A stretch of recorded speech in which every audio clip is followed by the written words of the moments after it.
ഇവിടെ വരുന്ന ഓരോ ഓരോ കാര്യങ്ങളും ഇവിടെ ചെയ്യാൻ തന്നെ ഓരോ സെക്കൻഡിനും ചെയ്യാൻ തന്നെ ആൾക്കാർ ഒന്നുമല്ല ടീച്ചർമാരായിരിക്കും, അല്ലെങ്കിൽ ടീച്ചർക്ക് എച്ച് ആയിരിക്കും, അല്ലെങ്കിൽ അവർക്ക് അവാർഡ് കിട്ടിയിട്ടുണ്ടായിരിക്കും, എങ്ങനെ പത്മഭൂഷൺ വരെ കിട്ടിയവർ ഇവിടെ വന്ന് പറയുന്നുണ്ട്. പക്ഷെ എനിക്കതൊന്നുമില്ല.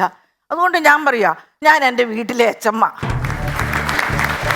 റിട്ടയർമെൻ്റ് ആയിട്ടുമില്ല. എവിടെയെങ്കിലും വീഴണം എന്നാലേ റിട്ടയർമെൻ്റ് ആവുള്ളൂ, വീണിട്ടുമില്ല. അപ്പം എൻ്റെ പേര് രാജമ്മ കൃഷ്ണൻ, ചാലക്കുടിക്കപ്പുറം ചായപ്പൻകുഴിയിൽ നിന്ന് വരുന്നു. എനിക്ക് 4 സഹോദരന്മാരാണ് ഉള്ളത്. ആ 4 സഹോദരന്മാരിലുള്ളതിൽ ഒരു മൂന്നാമത്തെ ആൾ കുറച്ച് വികൃതി കൂടുതലാണ്. അപ്പം അദ്ദേഹത്തെക്കുറിച്ചാണ് ഞാൻ പറയണത്. പുള്ളി 15 വയസ്സായിട്ടും പഠിക്കണത് 7ാം ക്ലാസ്സിലാണ്. പഠിത്തത്തിൽ ഭയങ്കര മുൻപോട്ടുള്ള ആളാണ് കേട്ടോ. ഞങ്ങളുടെ കാര്യം, ഞങ്ങളോടെല്ലാം പഠിക്കണ കാര്യം പറയുമ്പോൾ പുള്ളി ബഹുത്ത് മിടുക്കനാണ്. അങ്ങനെ ഇരുന്ന് പുള്ളി പറഞ്ഞു, ഓരോ ക്ലാസ്സിലും കുഞ്ഞു കുട്ടികൾ കയറി വന്നുകൊണ്ടിരിക്കുമ്പോൾ ഈ പുള്ളി പറഞ്ഞു, ഓ ഞാനെങ്ങും പഠിക്കുന്നില്ല ഇനി ഈ കുട്ടികളുടെ ഇടയ്ക്ക് ഞാൻ പോരുവാന്നും പറഞ്ഞ് പുള്ളി ഒരു ദിവസം കട്ടയും പടം മുടക്കി സ്കൂളിൽ നിന്ന് വീട്ടിലേക്ക് വന്നു. വീട്ടിലേക്ക് വന്നിട്ടോ, എന്നാൽ എൻ്റെ അച്ഛനും അമ്മയ്ക്കും പോയി പഠിക്കടാ എന്ന് പറയാനുള്ള ആർജവം അവർക്കുണ്ടായില്ല. അവർ വിചാരിച്ചു ഒരെണ്ണം പഠിത്തം നിർത്തിയാൽ കുടുംബത്തെ കാര്യവും കൃഷിയാണ് ഞങ്ങൾക്ക്, അപ്പോൾ ആ കൃഷിയിലും ഒക്കെ സഹായിക്കാൻ ആളാകുമല്ലോ എന്നോർത്ത് അവരതേപ്പറ്റി ഒന്നും പറഞ്ഞില്ല.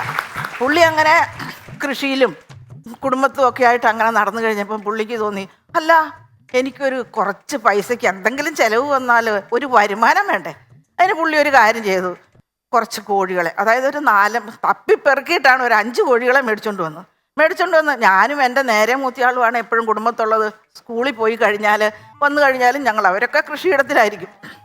അപ്പോൾ ഈ കോഴിയെ മേടിച്ചുകൊണ്ട് ഇവിടെ വിട്ടു. ഇനി നിങ്ങൾ ഓർക്കണുണ്ടായിരിക്കും കുറുക്കൻ്റെ അടുത്താണ് കോഴിയെ വിട്ടെന്നല്ലേ. അങ്ങനെയൊന്നുമില്ല, കോഴി ഞങ്ങൾ നല്ലതായിട്ട് തന്നെ നിന്നു. അപ്പം അങ്ങനെ ഇരുന്നപ്പം ഈ കോഴികൾ കാലക്രമേണ പ്രായമായി കഴിയുമ്പം അവർ മുട്ടയിടുമല്ലോ. മുട്ടയിട്ടത് ഞങ്ങൾ ചേട്ടനോട് പറഞ്ഞൊന്നുമില്ല. പറഞ്ഞു കഴിഞ്ഞാലോ ഞങ്ങൾക്ക് നിസ്സാര ആദായങ്ങളൊക്കെ കിട്ടണതാ, ഞങ്ങളത് എടുത്ത് ചിലവാക്കിക്കൊണ്ടിരിക്കുന്നത്. ചേട്ടനോട് പറഞ്ഞാൽ ഞങ്ങൾക്ക് കിട്ടില്ല. അതുകൊണ്ട് ഞങ്ങളൊരു കാര്യം ചെയ്തു, പറയാണ്ടിരുന്നു. ഒരു ദിവസം ചേട്ടനെ ഇറയത്ത് വന്നിരുന്ന് കഴിഞ്ഞപ്പോൾ പറഞ്ഞു, ഈ കോഴികളൊക്കെ മുട്ടയിടണമെന്ന് തോന്നുന്നല്ലോ, നോക്കിക്കേ കണ്ടോ അതുങ്ങളെ മുട്ടയിടുന്ന മട്ട് കാണുന്നുണ്ടല്ലോ എന്ന് പറഞ്ഞു. ഓടാ കോഴി മുട്ടയിടുന്നുണ്ടോടാ എന്ന് ചോദിച്ചു അനിയനോട്. മുട്ടയിടണില്ല എന്ന് പറഞ്ഞു. ഉടനെ എന്നോട് ചോദിച്ചു, കോഴി മുട്ടയിടണുണ്ടോടി? ഞാനും പറഞ്ഞു. അപ്പം ഞങ്ങൾ രണ്ടും 2 തരത്തിൽ പറഞ്ഞു. അപ്പോൾ പുള്ളിക്ക് ആകെ കൺഫ്യൂഷനായി. എന്നാൽ ഒരു കാര്യം ചെയ്യാം, ഞാനിന്ന് കൃഷിയിടത്തിൽ പോണില്ല, ഇന്ന് ഈ കോഴി മുട്ടയിടണുണ്ടോ എന്ന് അറിഞ്ഞിട്ട് മാത്രമേ കാര്യമുള്ളൂ. അപ്പോൾ ഈ കോഴി മുട്ടയിടാൻ തുടങ്ങിയിട്ട് 2 ആഴ്ച മുമ്പ് തുടങ്ങിയതാ. ഞങ്ങളത് പറഞ്ഞില്ല. പക്ഷേ 2 ആഴ്ച കണ്ട കഴിഞ്ഞെങ്കിൽ ഈ കോഴി തന്നെ പറഞ്ഞേനെ ഞാൻ മുട്ടയിട്ടിട്ടുണ്ടെന്നുള്ള കാര്യം. കോഴി തന്നെ പറഞ്ഞേനെ. കാര്യം എന്നതാ, മുട്ടയിടയിൽ കഴിയുമ്പം പടാറടങ്ങിയുള്ളൊരു ഇരിപ്പുണ്ടല്ലോ അവർക്ക്. അപ്പോൾ ഏത് കണ്ണുപൊട്ടനും ഏത് ചെവിട് കേൾക്കാൻ മേലാത്തവനും കോഴി പൊരുതിയിരിക്കണതാണെന്ന് മനസ്സിലാവും. അങ്ങനെ അത് കോഴി പറയണതിന് മുമ്പ് തന്നെ ഏതായാലും ചേട്ടൻ കണ്ടുപിടിച്ചു. ആ മുട്ട ഏതായാലും ഇന്ന് ഞങ്ങൾ മുട്ടയിടുന്നത് ഉണ്ടോ ഇല്ലയോ എന്ന് അറിഞ്ഞിട്ട് മാത്രമേ കാര്യമുള്ളെന്ന് പറഞ്ഞ് ഇറയത്തിരുന്നു പുള്ളി. അവിടെ ഇരുന്ന് ഉച്ചയാറായപ്പം കോഴികൾ മുട്ടയിട്ട് 3 എണ്ണം മുട്ടയിട്ടു. അപ്പം മുട്ടയെടുത്തോണ്ട് വന്നു വെച്ച് പറഞ്ഞു, അവ്വാ കോഴിയൊക്കെ മുട്ടയിടുന്നുണ്ടായിരുന്നു, കള്ളന്മാർ നിങ്ങളെടുത്ത് കഴിച്ചോണ്ടിരിക്കുക ഏതല്ലേ എന്നെ അറിയിക്കാതെ. ഇന്നിത് 3 മുട്ടയുണ്ട്, ഞാനിത് പുഴുങ്ങി തിന്നുമ്പം ഒരു കഷ്ണം പോലും ഞാൻ നിങ്ങൾക്ക് തരികയില്ലാന്ന് പറഞ്ഞു. ഓ ഞങ്ങളപ്പോൾ ആ മുട്ടയും കൊണ്ട് വന്നെ കണ്ടപ്പോൾ എന്തോ കളഞ്ഞു പോയി അണ്ണാനെ പോലെ ഞങ്ങൾ നോക്കി നിൽക്കുക. ഈ പുള്ളി മുട്ട വേഗം കൊണ്ടുവന്ന് അടുപ്പേ വെച്ചു.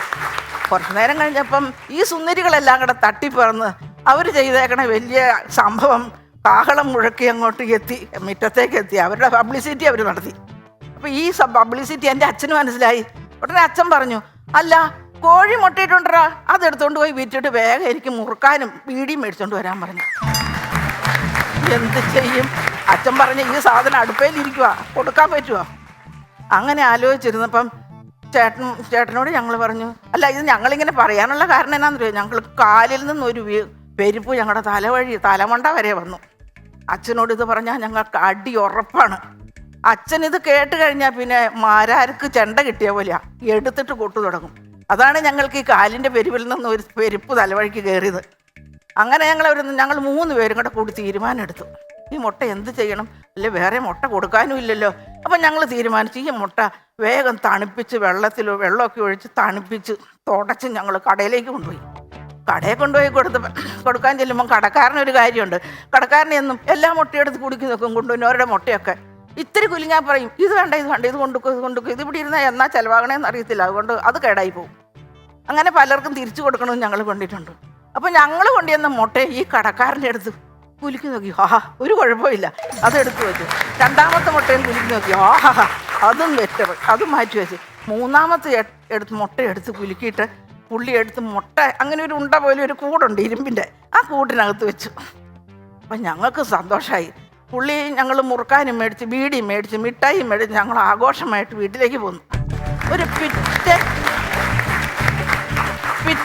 പിറ്റേ ദിവസം എൻ്റെ അച്ഛൻ കടയിലേക്ക് ചെല്ലുക. അപ്പം അവിടെ ഇരുന്ന് ജനലും കലുങ്കലും കടയുടെ അറിയത്തൊക്കെ ഇരുന്ന് പറയുന്നുണ്ട്, മാധവൻ ചേട്ടൻ്റെ കടയിൽ നിന്ന് ഒന്നും മേടിക്കരുത്, ഞങ്ങളൊരു 3-4 മുട്ട മേടിച്ചുകൊണ്ട് പോയിട്ട് മുഴുവൻ ചീഞ്ഞതും പൊടുത്തതും ഒക്കെ ആയിരുന്നു എന്ന് പറഞ്ഞു. അപ്പം അച്ഛൻ ഇതെങ്ങനെയോ വീട്ടിൽ വന്ന് പറഞ്ഞു, ആ മാധവൻ ചേട്ടൻ്റെ കടയിൽ നിന്ന് ഒന്നും മേടിക്കരുതെന്ന് ആൾക്കാർ അവിടെ ഇരുന്ന് പറയുന്നുണ്ട്. കാര്യം എന്താണെന്ന് അറിയത്തില്ല. ഞാൻ തിരക്കിയപ്പോഴാണ് പറയണേ 4-5 മുട്ട ഒരാൾ മേടിച്ചുകൊണ്ട് പോയിട്ട് 3-4 മുട്ടയും ചീത്തയായിരുന്നു എന്ന്. അപ്പം ഞങ്ങൾ മനസ്സിൽ ഓർത്ത്, ദൈവമേ ഞങ്ങൾക്ക് ഉപകാരം ചെയ്ത് ആ മാധവൻ ചേട്ടൻ ഇങ്ങനെ ഒരു അപവാദം കേൾക്കേണ്ടി വന്നല്ലോ എന്ന് ഞങ്ങൾ ഓർത്തു.